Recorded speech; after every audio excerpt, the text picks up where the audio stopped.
So, good day po.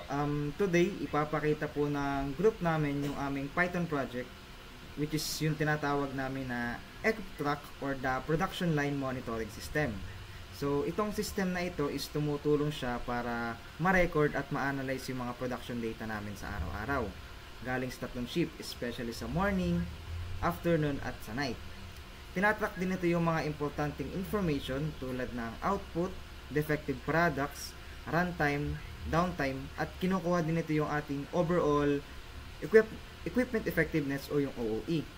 Naglagay din kami dito ng mga automated summaries like alerts, at pwede rin kaming mag-save dito ng production report sa CSV file.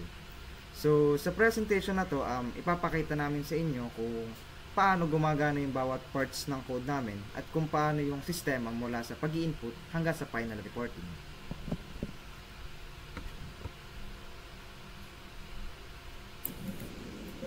So, our system begins by defining global variables for total output, defective units, runtime, and downtime.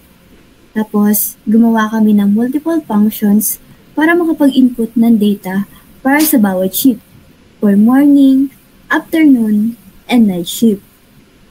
So, sa bawat shift is may 4 na key inputs. The number of products produced, the number of defective items, the total runtime in minutes, and the total downtime. So, kasama sa mga function na to yung validation para maiwasan yung mga errors. For example is, pwede magtanong ulit yung program kung nag-enter yung user ng negative number o kaya naman invalid value. So, every time na may value na nai-enter, idadagdag ito sa overall totals at prepared for logging. So, that's all for input function sheet.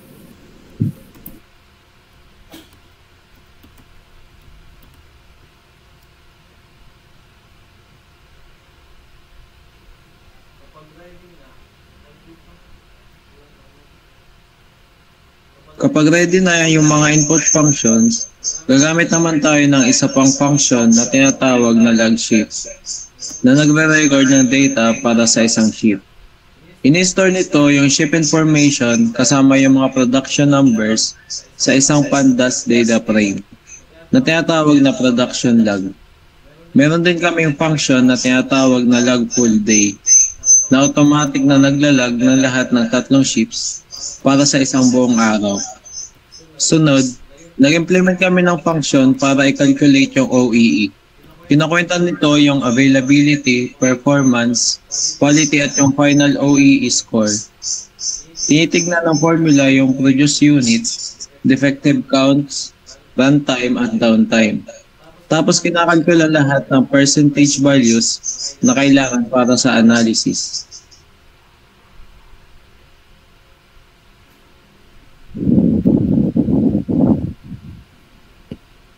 Yung program namin gumagawa rin ng iba't ibang reports para matulungan yung mga users na ma-analyze yung production performance. Yung generate report function naman, nag-preprint ng complete summary ng total production, defective units, total runtime, at OEE percentages. Nagdagdag din kami ng daily summary feature na nagpapakita ng bawat log shift sa isang madaling basahin na format. Sunod, meron yung average OEE function na kinekwenta yung average percentages base sa lahat ng log shifts para makita yung overall view ng machine efficiency.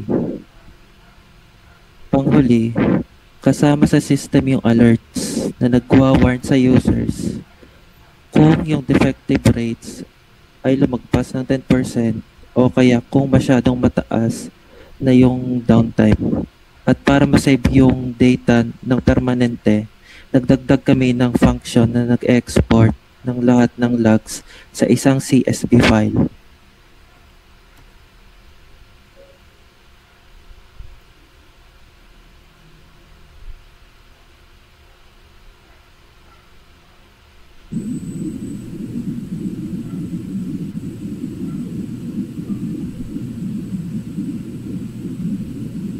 Para naman sa for the last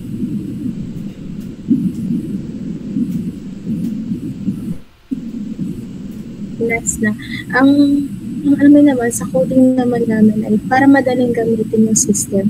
Nag-design kami ng menu kung saan pwedeng pumili yung user ng mga actions tulad ng pag-log ng shapes, pagtingin ng summaries, pag-generate ng reports o pag-save ng data. Yung main function, tumatakbo continuously at dinadagdagan yung day counter na tuwing may isang buong araw na nagla-login. Pwede mag-login yung user ng shift isa-isa o kaya ilag lahat ng tatlong shift shifts sa isang command. Matatapos lang ang program kapag pinili ng user yung exit option para sigurado ang flexibility at full control sila sa production data. Sa pagtatapos, ang production monitoring system namin ay isang kompletong tool para matrack ang productivity, madetect ang mga issues, at calculate yung OEE sa isang simple at automated na paraan. So, that's all lang po para po sa aming Python program na EpipTrack, the production line monitoring system. So, sana po is nakatulong po yung aming simple presentation sa inyo para mas maunawaan po yung aming code. So, yun lang po. Thank you.